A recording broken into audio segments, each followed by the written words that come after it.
L'autre jour, j'ai décidé que j'allais m'entraîner à l'acrylique.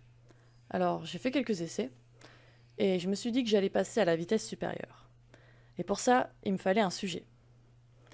Le sujet, le voilà. C'est la plage des Salines en Martinique. Et il s'avère que j'ai grandi là-bas quand j'étais plus jeune. Ok, le sujet, c'est bon. Maintenant, voilà le matériel qu'il me faut.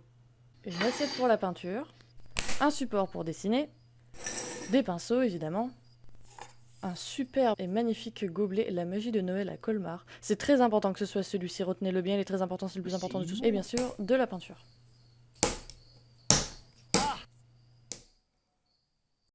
Ah oui, j'oubliais. Des torchons aussi, parce que bon, bah, on n'est pas des crados ici. Et voilà, maintenant que tout ça c'est prêt, bah, on va pouvoir commencer. C'est parti.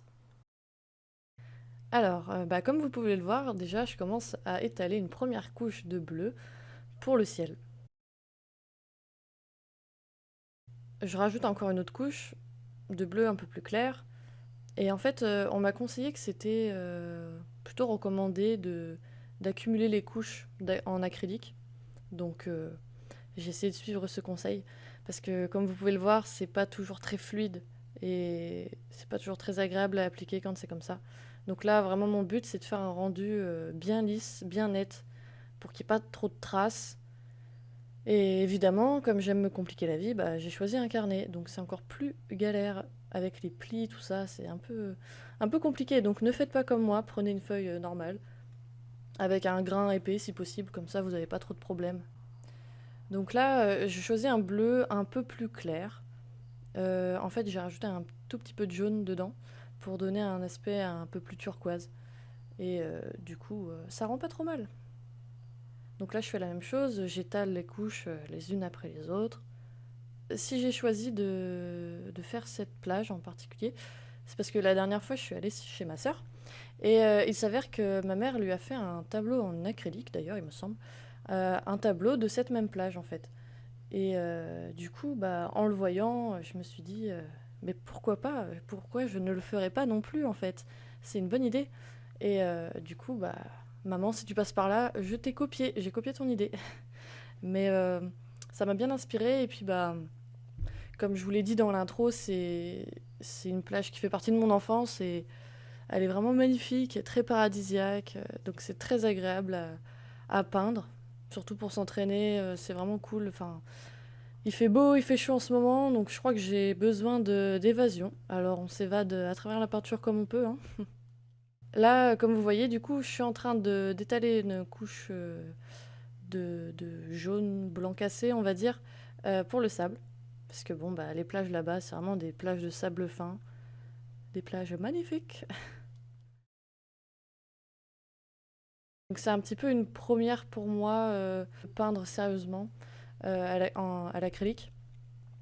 Du coup, je tâtonne un peu, il y a des techniques que j'ai pas forcément, donc ne suivez peut-être pas forcément mon exemple. En plus, j'ai eu la très bonne idée de ne regarder absolument aucun tuto pour voir comment s'en servir.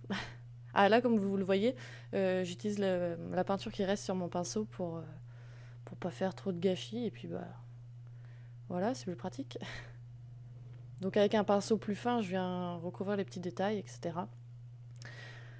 Là, je viens faire ma maniaque sur la plage, mais au final, je vais pas mal la modifier, donc bon, finalement, je sais pas si j'ai bien fait d'avoir fait ça. Ah oui, là, c'est l'étape un peu compliquée pour moi. J'ai essayé de faire un dégradé dans le ciel. Alors, le résultat final, il est pas trop mal, vous me direz ce que vous en pensez, mais en fait, comme j'ai plus l'habitude de l'aquarelle, euh, j'ai pas forcément réalisé que ma peinture, en la mettant sur une autre peinture en dessous, allait se mélanger avec la peinture déjà présente. Donc forcément, bah, je vais mettre un ton clair, comme là par exemple, et puis bah, dès que je vais faire un peu de coups de pinceau par-ci par-là, bah, ça va la mélanger avec le fond qui était déjà présent. Et au final, bah, toute la couche que j'ai rajoutée sert presque à rien, parce qu'elle va tellement se diluer en fait que bah, c'est comme si j'avais rien fait. Enfin bon, le résultat est là quand même, mais disons qu'il faut être patient, il faut y aller couche par couche, quoi, parce que bah, c'est un peu long. Mais c'est pratique parce que ça sèche très très vite. Donc pour ça, c'est nickel. Donc là, voilà, j'essaye de faire mon premier dégradé, j'essaye de diluer au mieux les couleurs entre elles, que ça fasse pas trop comment dire, des tons trop différents les uns sur les autres. Donc j'essaye de diluer mon bleu, etc. Mais vous voyez, à chaque fois que je redilue, bah, j'ai l'impression que la couleur reste complètement unie, comme si j'avais rien fait au final. Donc bon, c'est pas forcément gênant, mais comme je vous ai dit, je tâtonne, hein, donc ça se fait au fur et à mesure. Du coup, c'est la première fois que j'enregistre ma voix pour une vidéo sur YouTube. Je sais pas du tout si ça vous intéresse, si ça vous plaît, si vous préférez.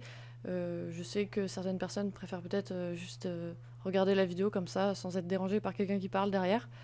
Après, je trouvais ça pas mal, l'idée de commenter ce que je faisais. Ça donne un aspect un peu plus interactif, un peu plus vivant sur la vidéo. Après, si ça vous dérange, bah, rien ne vous empêche de couper le son. C'est l'avantage. Du coup, ce fond bleu, bah, je vais rajouter des couches et des couches et encore. Je fais toujours du plus clair au plus foncé. Ça, c'est un réflexe de l'aquarelle, parce qu'en aquarelle, on ne peut pas mettre les couleurs claires sur les couleurs foncées, alors qu'en acrylique, on peut. Donc en fait, il n'y a pas vraiment de règles. Enfin, j'en sais rien en fait, je vous dis ça, mais encore une fois, je tâtonne, donc je ne sais pas si mes conseils seront bons à prendre. Mais moi, c'est quand même un réflexe que j'ai de toujours commencer par le clair et d'aller de plus en plus vers le foncé. En tout cas, pour mes dégradés, c'est ce que je préfère.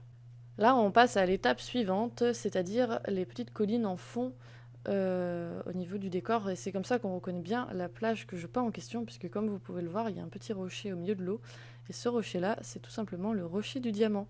Donc pour ceux qui connaissent, bah voilà, il est là.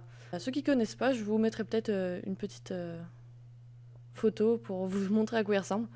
Mais voilà, c'est le petit rocher du diamant, tout simplement. Bon, là, j'essaie de rattraper mes bourdes. Ce qui est pratique avec l'acrylique, comme je le disais tout à l'heure, bah, les tons clairs peuvent se mettre sur les tons foncés. Donc, pour réparer les erreurs, c'est vachement pratique. Là, je m'attaque à l'océan, à la mer. Et pareil, je vais faire un peu comme pour le ciel, des effets de bleu, etc.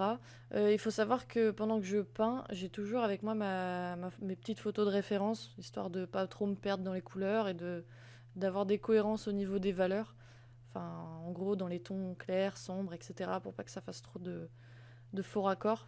De tête, ça aurait été faisable, mais je pense que le résultat n'aurait pas vraiment été le même. Donc, je préfère avoir ma référence. Là, je rajoute mes petites touches un peu plus claires pour faire un petit peu l'écume des vagues. Je me suis dit que de rajouter un peu de couleur sable dans l'eau directement rendrait pas mal. Bon, parce que c'était déjà comme ça un peu sur ma référence. Et ça paraît logique parce que les plages là-bas, elles sont vraiment transparentes, translucides. Donc, logiquement, on voit bien le sable à travers l'eau. Et du coup, je trouve que l'effet rend vachement bien en peinture comme ça. Donc, je suis plutôt contente. Je vais vous laisser un petit peu avec de la musique. Et puis, bah, on se retrouve peut-être après.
Là, finalement, comme vous pouvez le voir, je décide de changer la couleur de mon rocher du diamant, justement, et des montagnes en arrière-plan, pour la perspective atmosphérique. Donc, si vous ne connaissez pas, c'est un effet qu'on peut observer dans la nature. Plus un objet est loin, plus il se fond dans l'atmosphère, et donc plus il a un côté un peu flou et il est plus clair que les premiers plans. Et pour vraiment mieux distinguer les montagnes qui sont vraiment très loin par rapport à l'eau bleue foncée, Bah voilà, le but c'était vraiment de faire un contraste entre les deux. Et je trouve le résultat vraiment beaucoup mieux.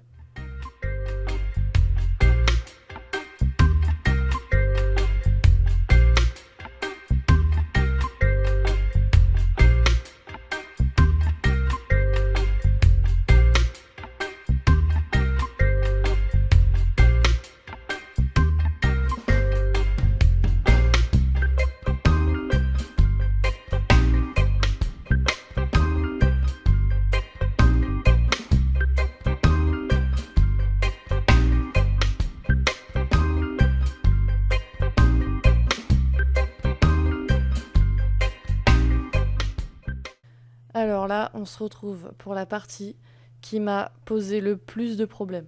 Alors, c'est pas que ça m'a posé de problème, dans le sens c'est grave, etc. Mais vraiment, j'ai tellement galéré. J'ai beaucoup galéré à faire le palmier. Et c'est pour ça que j'en ai fait qu'un d'ailleurs, parce qu'à la base, je voulais en faire plusieurs.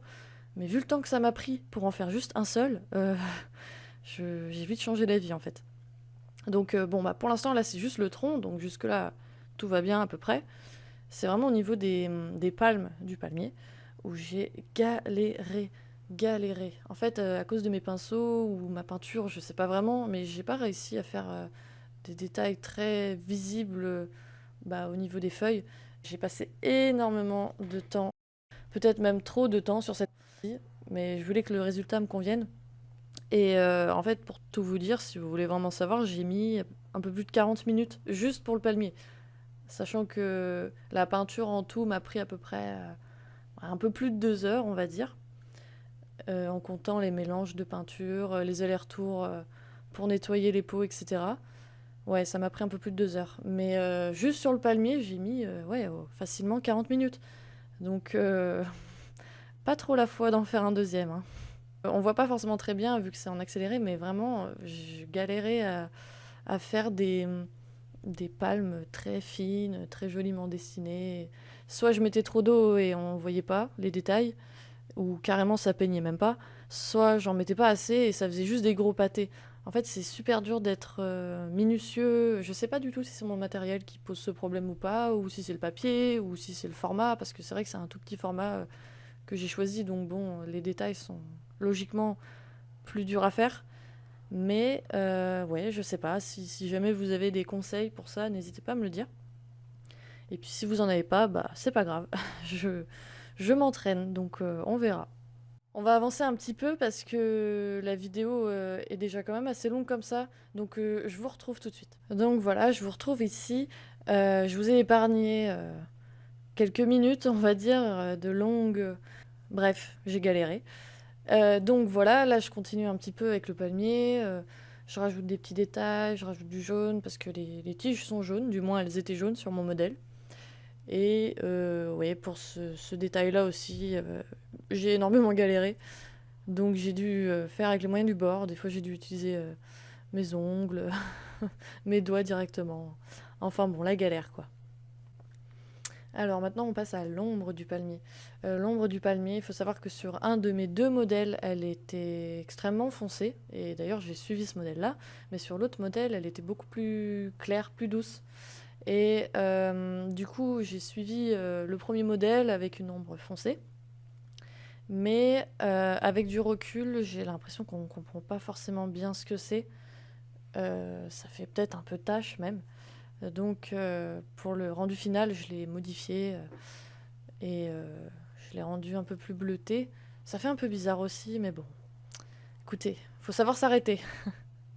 On passe au dernier détail dans le sable.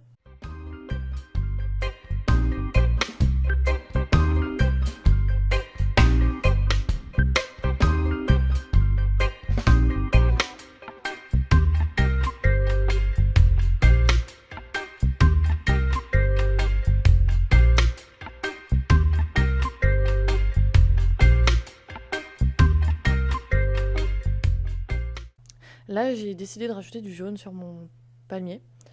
En fait, je dis palmier depuis le début, mais c'est un cocotier. Donc bon, j'ai rajouté du jaune sur mon cocotier. Parce que sur une de mes références, encore une fois, bah, les palmes de mon cocotier étaient vachement jaunies par le soleil. Je trouvais le rendu super sympa. Donc voilà, j'ai fait une sorte de petit mélange entre le bleu et... Enfin, le bleu. J'ai essayé de faire une harmonie entre le vert et le jaune. Et je trouve le rendu plutôt cool comme ça. Maintenant, peut-être mon moment préféré, rajouter le blanc pour faire l'écume des vagues. Enfin, l'écume. Je sais pas si c'est l'écume ou la houle. Enfin, je crois que l'écume c'est dans le fond et la houle c'est sur le devant. Je sais pas, dites-moi si vous savez en commentaire. Et voilà, maintenant, moment satisfaction, mais complètement foiré parce que figurez-vous que c'est extrêmement difficile de filmer ça avec juste une main. Donc c'est pas si satisfaisant que ça, mais quand même, je vous laisse apprécier.